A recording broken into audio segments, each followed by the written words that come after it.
Morning everyone. My self is Kuldeep Sharma और आज हम डिस्कस करने वाले हैं यूनिट फर्स्ट की एक और important topic unit and measurement. आज हम डीपली स्टडी करने वाले हैं यहाँ पे। तो देखिए, प्रीवियस लेक्चर में मैंने आपको बताया था फंडामेंटल फोर्सेस ऑफ नेचर के बारे में, जहाँ पे मैंने आपको बताया था कि ज़्यादा डीपली स्टडी करने की ज़रूरत नहीं है, क्योंकि ये फोर्सेस हम आगे आने वाली यूनिट्स में हम स्टडी करेंगे। तो जो हमारा पीछे वाला जो चैप्टर था physical world, that is all about the syllabus of +1 and +2। Clear है? तो आज उससे थोड़ा सा ऊपर के लेवल में हम स्टडी करेंगे, that is unit and measurement. यहाँ पे यूनिट एंड मेजरमेंट की हम डीपली स्टडी करेंगे। तो देखिए किस तरीके से यूनिट्स एंड मेजरमेंट्स को समझने से पहले एक वर्ड आता है, दैट इज फिजिकल क्वांटिटी। हालांकि फिजिकल क्वांटिटी इससे नेक्स्ट चैप्टर में भी आएगा, आगे और भी ज़्यादा डीपली दे रखा है इसके बारे में, लेकिन फिजिकल क्वांटिटी के बारे में यहाँ मैं थोड़ा सा बता देता हूँ आपको कि किस तरीके से हम इसको डिफाइन करते हैं। बच्चों, ऐसी क्वांटिटीज जिनको हम मेजर कर सकें, ठीक है, ऐसी क्वांटिटी जिनको मेजर किया जा सके और जिसकी हेल्प से और अनदर क्वांटिटीज जितनी भी हमारी बचती है फिजिकल क्वांटिटीज, उनको डेराइव किया जा सके। तो बहुत ही सिंपल सी डेफिनेशन इसकी कि physical quantity is the quantity which can measure and help of them we explain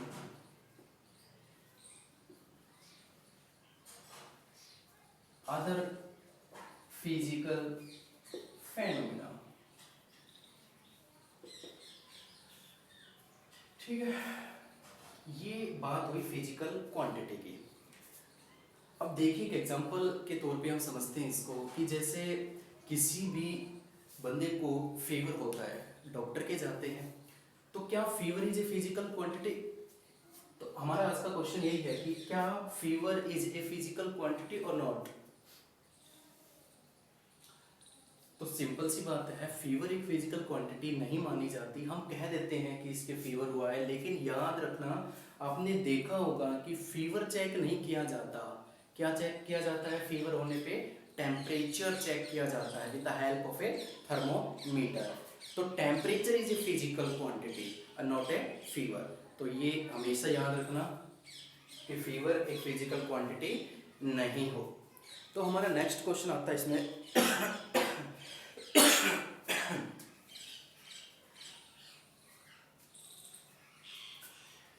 अगला जो क्वेश्चन है दैट इज मोस्ट इम्पोर्टेंट, आज की वीडियो का सबसे important term, that is measurement. और मेजरमेंट की एग्जैक्ट डेफिनेशन क्या है?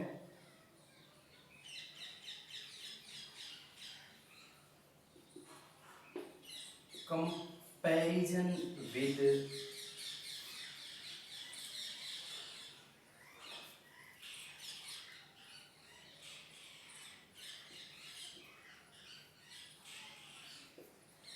Reference of standard. बहुत ही अजीब सी डेफिनेशन आपको लग रही होगी यहाँ पे ये, लेकिन एक वर्ड है यहाँ पे, देखो, रेफरेंस ऑफ स्टैंडर्ड। इसी एक वर्ड के ऊपर हमारी आज की वीडियो है। इसको हम डीपली स्टडी करेंगे कि रेफरेंस ऑफ स्टैंडर्ड होता क्या है। एग्जैक्टली में रेफरेंस ऑफ स्टैंडर्ड एक फिजिकल क्वांटिटी की यूनिट के तौर पे हम मानते हैं। क्या मानते हैं? रेफरेंस ऑफ स्टैंडर्ड को हम यूनिट के तौर पे लेते हैं। ठीक है, तो एक एग्जांपल हम लेते हैं जिससे कि आपको क्लियर हो जाएगा कि रेफरेंस ऑफ स्टैंडर्ड होता क्या है और इसको यूनिट की फॉर्म में क्यों माना जाता है। तो एक देखिए, मान लीजिए कि मेरे को इस बोर्ड की लेंथ को मेजर करना है, यहाँ से यहाँ तक की लेंथ को मेजर करना है, या कह सकते हो कि यहाँ से यहाँ तक की लेंथ को मुझे मेजर करना है। तो सबसे रिमेंबर पॉइंट क्या है? सबसे पहले कि हमें क्या करना पड़ेगा, इसकी लेंथ को मेजर करने से पहले हमें एक रेफरेंस स्टैंडर्ड को फिक्स करना पड़ेगा। याद रखना, रेफरेंस स्टैंडर्ड को फिक्स करना पड़ेगा। अब ये रेफरेंस स्टैंडर्ड होता है, उसके बाद क्या, देखो मैं पहले रूल्स बता देता हूँ इसके। किसी भी चीज़ की लेंथ को मेजर करने के लिए सबसे पहले एक रेफरेंस स्टैंडर्ड को फिक्स किया जाता है। फिक्स करने के बाद उस रेफरेंस स्टैंडर्ड को जिस भी चीज की लेंथ आप निकाल रहे हो उसके साथ कंपेयर किया जाता है। लिख रखा है मैंने, कंपैरिजन विद रेफरेंस स्टैंडर्ड। तो देखिए, मान लीजिए यहां से यहां तक की लेंथ को निकालने के लिए मैंने इस पेन को, मैं इसको पेन मान रहा हूं, इस पेन को मैं रेफरेंस स्टैंडर्ड मान लेता हूं, फिक्स कर लेता हूं इसकी यूनिट ये। ठीक है, ये मैंने एक रेफरेंस स्टैंडर्ड ले लिया इसकी लेंथ के लिए। एक और इम्पोर्टेंट बात जो आपको याद रखनी है कि अगर आप लेंथ की मेजरमेंट करना चाहते हो ना, तो जो भी आप रेफरेंस स्टैंडर्ड फिक्स करो ना, वो भी एक लेंथ ही होनी चाहिए। ये मोस्ट इम्पोर्टेंट है। तो ध्यान दीजिए कि मैंने इस पेन को मैंने रेफरेंस स्टैंडर्ड फिक्स किया है और अब इसको मैं कंपेयर करवाने वाला हूं इसकी लेंथ के साथ। तो मैंने देखा, इस तरीके से मैं देखता गया 4, 5 और 6 कि पूरे के पूरे बोर्ड की इस लेंथ को मेजर करने के लिए 6 पेन, है ना, 6 पेन यहाँ पे कंपेयर करने पे आए। तो मैं किस तरीके से इसको डिनोट करूंगा यहाँ पे, वो देखिए आप।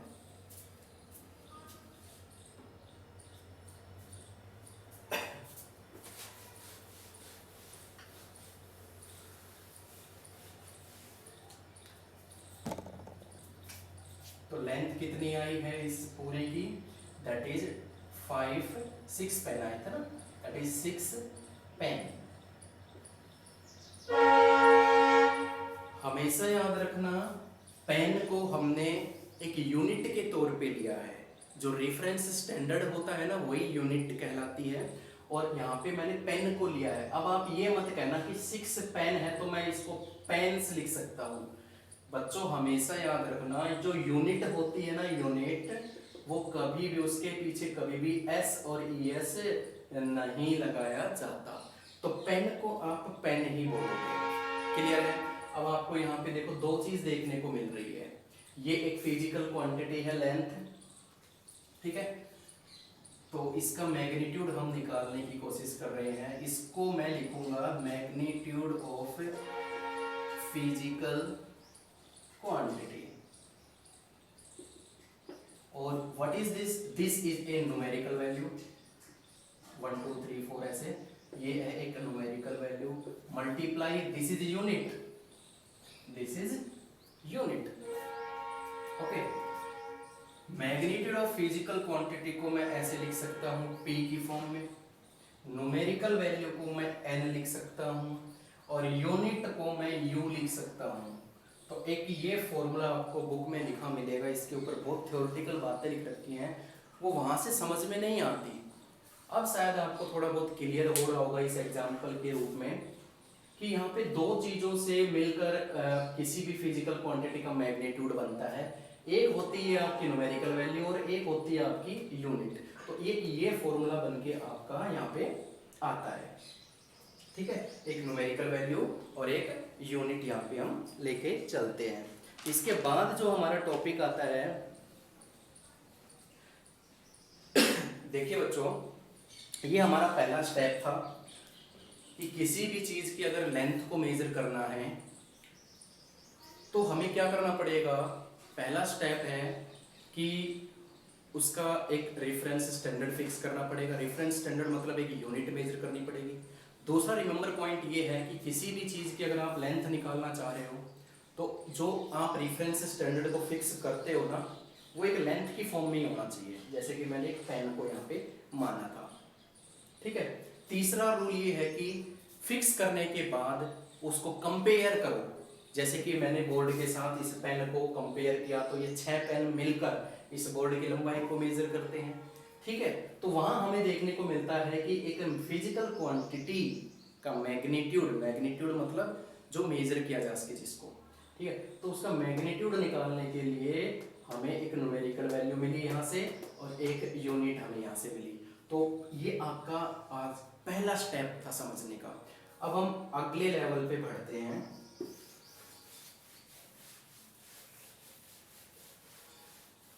बच्चों अगला लेवल थोड़ा सा थ्योरेटिकल है, मैं आपको बता देता हूँ यहाँ से कि ये जितने भी स्टैंडर्ड रेफरेंस होते हैं ना, ये इंटरनेशनल लेवल पे चुने जाते हैं। आई बात समझ में? ये जो जितने भी रेफरेंस स्टैंडर्ड हम लिखते हैं ना कि टाइम के पीछे सेकंड, लेंथ के पीछे मीटर लगाना, ये जो यूनिट्स फिक्स की गई थी स्टार्टिंग में, ये सब काम किए जाते हैं इंटरनेशनल लेवल पर।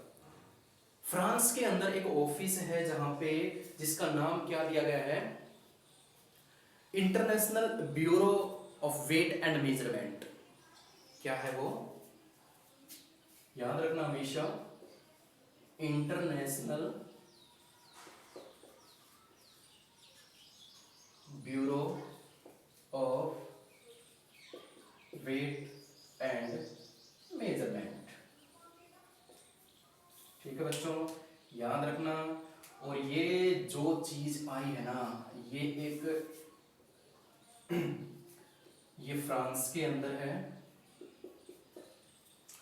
ठीक है। इंटरनेशनल लेवल पर इस संस्था में बोल सकता हूँ, इस संस्था के अंदर यानी इस ऑफिस के अंदर जो कि फ्रांस के अंदर है, वहां पर ये सारे के सारे यूनिट्स स्टैंडर्ड, जो रेफरेंस स्टैंडर्ड मैंने बताया ना आपको, यूनिट्स वगैरह जो भी हम पीछे लगाते हैं, वो फिक्स करने का काम किनका होता है? International bureau of weight and measurement का। ठीक है। वैसे तो देखिए जो ये यूनिट्स होती है ना, जितने भी ये स्टैंडर्ड होते हैं, ठीक है, मीटर, सेकंड, किलोग्राम, जो भी हम पीछे लगाते हैं किसी भी चीज़ के, तो वो आर्बिट्रेरी होते हैं। ठीक है। जितने भी ये स्टैंडर्ड होते हैं ना, वो आर्बिट्रेरी होते हैं। आर्बिट्रेरी का मतलब होता है अपनी इच्छा से, अपनी इच्छा से कोई भी हम, कोई भी स्टैंडर्ड चूज कर सकते हैं हम। याद रखना, मैं थोड़ा सा डीपली जा रहा हूँ ताकि आपको क्लियर हो जाए, क्योंकि स्टार्टिंग है आपकी। ठीक है। जैसे कि एग्जांपल के तौर पे अभी अभी हमने लिया था, देखो पेन को हमने एक स्टैंडर्ड चूज कर लिया था, पेन को। तो आर्बिट्रेरी हम अपनी इच्छा से किसी भी चीज को स्टैंडर्ड चूज कर सकते हैं, लेकिन international bureau of weight and measurement के आधार पे जो आप स्टैंडर्ड चूज करते हो, उसकी कुछ क्वालिटीज होनी चाहिए। ऐसे ही तो मन में आए उसी को तो नहीं बता दिया ना, उसकी कुछ क्वालिटीज होनी चाहिए, यानी उस स्टैंडर्ड में कुछ प्रॉपर्टीज होनी चाहिए, कुछ विशेषताएं होनी चाहिए। कौन कौन सी विशेषताएं होनी चाहिए? देखिए, नंबर 1 पे आता है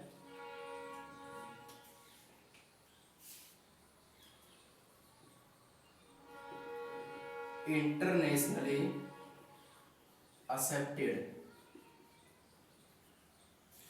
दूसरे नंबर पे आता है इजी अवेलेबल।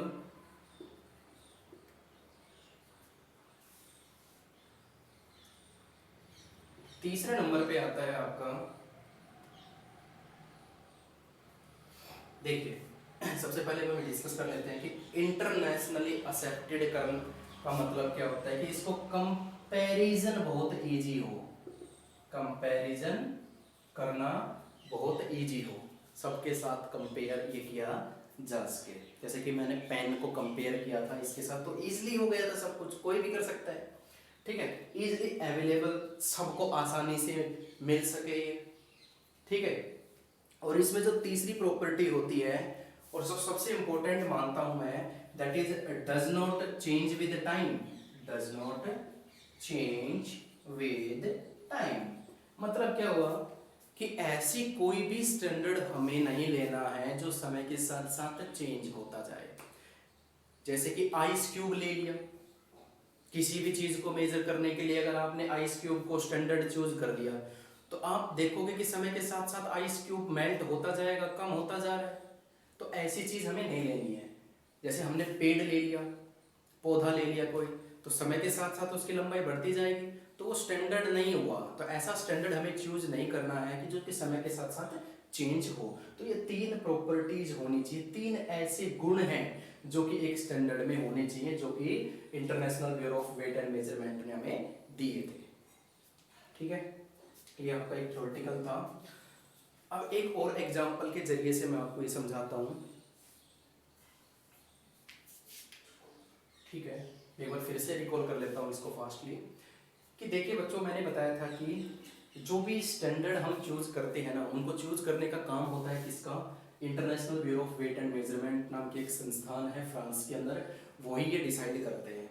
लेकिन फिर मैंने बताया कि स्टैंडर्ड आप कुछ भी अपनी मर्जी से चूज करो, लेकिन इस संस्था ने क्या बोला था कि उसमें कुछ गुण होने चाहिए। ये 3 कंडीशन सेटिस्फाई अगर कोई भी स्टैंडर्ड कर लेता है तो हम एक रेफरेंस स्टैंडर्ड ले सकते हैं। ठीक है, तो ये आपका दूसरा स्टेप हुआ आज के टॉपिक का। फिर एक एग्जांपल के तौर पे और समझाना चाहूंगा मैं इस चीज को।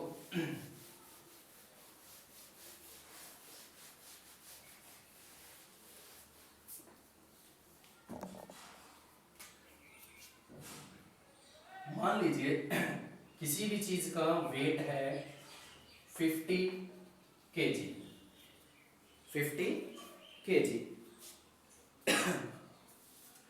तो इसको हम क्या कहेंगे?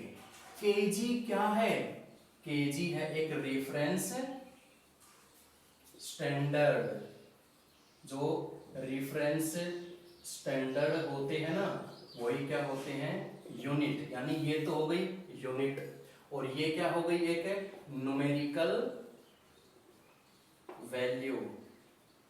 तो न्यूमेरिकल वैल्यू और यूनिट मिलकर क्या देते हैं? मैग्नीट्यूड। तो आप ये बताइए कि ये जो रेफरेंस स्टैंडर्ड, ये जो यूनिट है ना, ये किस चीज की है? किलोग्राम लग रहा है, तो क्या हो गया? KG is the standard of mass. किसका है? मास। जैसे कि मीटर होता है लेंथ की यूनिट, यानी रेफरेंस स्टैंडर्ड लेंथ का क्या होता है? मीटर। यानी सिंपल सी बात है बच्चों, कंफ्यूज बिल्कुल मत होइए। जो रेफरेंस स्टैंडर्ड होता है ना, उसी को यूनिट बोला जाता है। ठीक है, और किसी भी चीज की क्वांटिटी अगर आपको निकालनी है ना, तो वो 2 चीजों से मिलकर निकलती है, एक न्यूमेरिकल वैल्यू और एक उसके पीछे की यूनिट। ठीक है, तो ये कुछ एक एग्जांपल हैं जिससे कि आप समझ सकते हो कि रेफरेंस स्टैंडर्ड का मतलब क्या होता है। जैसे टाइम के पीछे हम सेकंड लगाते हैं, तो सेकंड क्या हुआ? टाइम का रेफरेंस स्टैंडर्ड, यानी टाइम की यूनिट हुई। ठीक है, तो इस तरीके से हम कर सकते हैं। अब मान लीजिए कि एग्जांपल लेता हूं, और ये चीज आपको जरूर समझनी है। ये जो लास्ट स्टेप है ना, ये आपको जरूर समझना है इसका, कि आप मुझे ये बताओ, जैसे कि किसी भी चीज की लेंथ को मेजर करना है, कोई भी चीज, ये बोर्ड ले लो या कोई भी रूम हो गया, तो 3 अलग अलग बंदे हैं, 3 अलग अलग स्टूडेंट को मैंने अपॉइंट किया उसकी लेंथ को मेजर करने के लिए। तो पहले बंदे ने उसकी मेजर करके लेंथ निकाली 5 मीटर, दूसरे बंदे ने उसकी मेजर किया, ऐसे लिख दिया 500 सेंटीमीटर, और तीसरे बंदे ने उसको लिख दिया 5000 मिलीमीटर। तो क्या ये गलत है? जी नहीं, ये तीनों ही सही है, तीनों का मतलब ही सही है। अब जिस बंदे ने, जो पहला स्टूडेंट था, उसने इस केस में मीटर को क्या लिया था? यूनिट माना था। रेफरेंस स्टैंडर्ड क्या लिया था उसने? मीटर। तो उसकी लेंथ कितनी आई? 5। जिस स्टूडेंट ने रेफरेंस स्टैंडर्ड को सेंटीमीटर माना, ये रेफरेंस स्टैंडर्ड हुआ। तो जिस स्टूडेंट ने सेंटीमीटर को रेफरेंस स्टैंडर्ड लिया, उसके हिसाब से उस मटेरियल की लेंथ कितनी है? 500 आई। और जिस स्टूडेंट ने मिलीमीटर को रेफरेंस स्टैंडर्ड चूज किया था, उसके हिसाब से उस मटेरियल की लंबाई कितनी आई? 5000। लेकिन लंबाई तो नहीं बढ़ी ना, मैग्नीट्यूड तो चेंज नहीं हुआ ना, मटेरियल की लंबाई तो उतनी है ना। ठीक है, अब सबसे इंपॉर्टेंट चीज मैं आपको दिखाता हूं। यहां से न्यूमेरिकल सोल्व होंगे यहाँ से, कुछ प्रॉब्लम्स है वो भी लेंगे हम अभी। कि देखिए कि जहां पर ये क्या है, यूनिट, अगर यूनिट लार्ज यूनिट आप लेते हो, यूनिट अगर लार्ज ले रहे हो, तो यहां पे देखने को मिल रहा है कि न्यूमेरिकल वैल्यू क्या है, कम हो रही है, न्यूमेरिकल वैल्यू स्मॉल। या देखिए अगर मैं यूनिट को इससे छोटी ले रहा हूं, सेंटीमीटर क्या मीटर से छोटी, तो इसका न्यूमेरिकल वैल्यू बढ़ गया। यहां देखिए सेंटीमीटर से और छोटी ले गया मैं, तो इसकी न्यूमेरिकल वैल्यू और बढ़ गई। तो साफ तौर पे मालूम चल रहा है कि इफ स्टैंडर्ड रेफरेंस कह लो या यूनिट कह लो is small, then numerical value will be increase। बहुत ही इंपॉर्टेंट पॉइंट है बच्चों ये। देखिए लेंथ चेंज नहीं हुई है, यानी मैग्नीट्यूड में चेंज नहीं आया, physical quantity as it is है। और फिजिकल क्वांटिटी का फॉर्मूला क्या था आपको मालूम है, न्यूमेरिकल वैल्यू n और यूनिट u। तीनों केस में स्टैंडर्ड यूनिट चेंज करने पर उसका न्यूमेरिकल वैल्यू चेंज हो रही है, लेकिन लेंथ ओरिजिनल ही है। इसका मतलब क्या है कि जो फिजिकल क्वांटिटी का रिजल्ट आया वो क्या आया, कांस्टेंट। क्या आया, कांस्टेंट। ठीक है बच्चों, तो इस चीज को मैं इस तरीके से भी लिख सकता हूं कि P is equal to N1U1 is equal to N2U2, तीसरी क्वांटिटी है तो N3U3, चौथी क्वांटिटी है तो N4U4, सबका वैल्यू सेम आ रही है। मतलब 5 मीटर ये चीज, 500 सेंटीमीटर ये चीज, और N3U3 भी कर सकते हैं 5000 मिलीमीटर, तीनों सेम ही तो है। तो इन्हीं चीजों को बोला जाता है कांस्टेंट, जो कि चेंज नहीं हो रही है तो क्या हो रहा है, सिर्फ ये सबसे इंपॉर्टेंट पॉइंट है, रिमेंबर पॉइंट है, हमेशा याद रखना है आपको कि अगर स्टैंडर्ड रेफरेंस को स्मॉल किया जा रहा है तो न्यूमेरिकल वैल्यू बढ़ेगी, और अगर न्यूमेरिकल वैल्यू को कम करोगे तो यूनिट उसकी क्या हो जाएगी, बढ़ जाएगी। तो कुछ एक न्यूमेरिकल प्रॉब्लम मैं यहाँ पे लाया हूँ आपके लिए, जिससे कि आपको और ज़्यादा थोड़ा सा क्लियर हो जाएगा। तो देखिए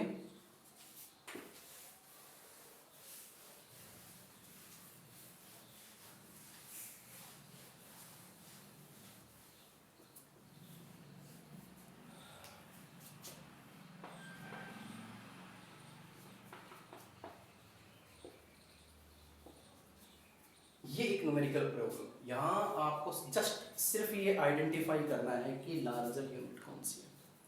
आपको मालूम है 4.2 joule is equal to 1 calorie के बराबर होता है, 10th क्लास में आया था। And joule is the unit of क्या, energy, and calorie is also the unit of energy. तो आपको ये बताना है कि 4.2 जूल मिलकर एक कैलोरी बना रहा है, या कह सकते हो कि 1 कैलोरी 4.2 जूल के बराबर होती है। तो बड़ी यूनिट कौन सी होगी, तो मैंने बच्चों अभी आपको बताया था न्यूमेरिकल वैल्यू इसकी कम है, इसकी न्यूमेरिकल वैल्यू ज़्यादा है, इसकी क्या है, कम है, इसकी क्या है, ज़्यादा है। तो जिसका न्यूमेरिकल वैल्यू कम होती है उसकी रेफरेंस स्टैंडर्ड या यूनिट क्या होती है, ज़्यादा। तो याद रखना calorie is greater then joule, that's all, बस यही बताना था। रिजल्ट एक और आया कि 1 electron volt is equal to 1.6 into 10⁻⁻19 joule. तो ये भी आपको मालूम है कि joule is the unit of energy और electron volt is the smallest unit of energy. It is the, ये आप पढ़ोगे आगे, स्मॉलेस्ट यूनिट ऑफ एनर्जी। तो यहाँ से बच्चों देखने को मिल रहा है, अब आप मुझे ये बताइए कि ये न्यूमेरिकल वैल्यू ज़्यादा है या ये न्यूमेरिकल वैल्यू ज़्यादा है। ये 1 है और ये 1.6 इंटू 10⁻⁻19 है, बड़ी कौन सी हुई। कंफ्यूज मत होना, ध्यान से देखना, माइनस में पावर है, माइनस में पावर की वजह से ये न्यूमेरिकल वैल्यू क्या हो गई, कम, तो जूल क्या हो गया, ज्यादा। तो हमेशा याद रखना joule is greater than electron volt. Clear है? एक और है हमारे पास,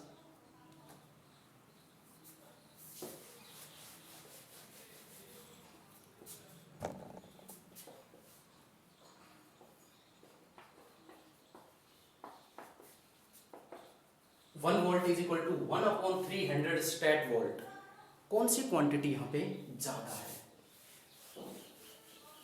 तो जब भी इस तरीके की क्वांटिटी आ जाती है तो हम इसको सोल्व कर सकते हैं क्रॉस मल्टीप्लाई में। तो इसको इस तरीके से मैं बना सकता हूँ। तो आपको मालूम चल गया कि न्यूमेरिकल वैल्यू इसकी ज़्यादा है और न्यूमेरिकल वैल्यू इसकी कम है। इसकी वैल्यू अगर कम है तो स्टैट वोल्ट क्या हो जाएगा, ज़्यादा, यानी statvolt is greater than volt.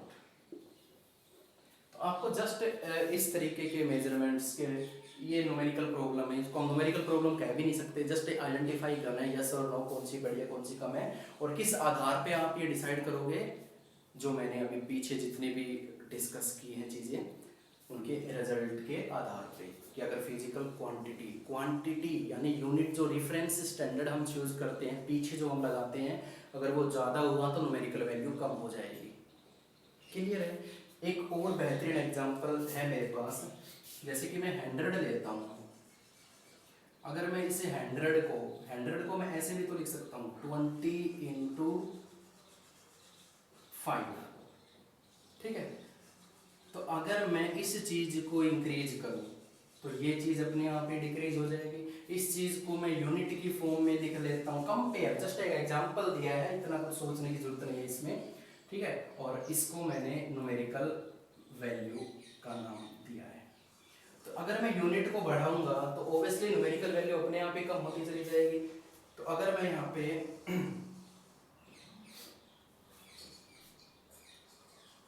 अगर मैं इसको कम करता हूँ, मान लीजिए इसको मैं 4 करता हूँ, तो ये इंक्रीज हो जाएगा, 24 हो जाएगा, 25 हो जाएगा, 25 × 4 100 बनता है, ठीक है। अगर मैं वैल्यू इसकी और कहने को और अगर इसकी वैल्यू कम करूँ तो यहाँ पे और इंक्रीजमेंट आ जाएगा, ठीक है।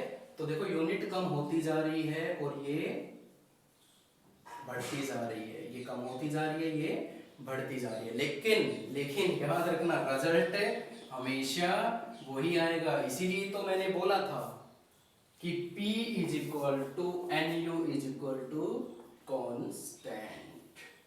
ये आज आपका टॉपिक था। स्टेप वाइज करो, कोई दिक्कत नहीं है, डीपली करो जैसे मैंने पढ़ाया है, unit and measurement. Next lecture में और बढ़िया चीज़ें हम डिस्कस करेंगे। सो आज के लिए इतना ही। Thank you so much.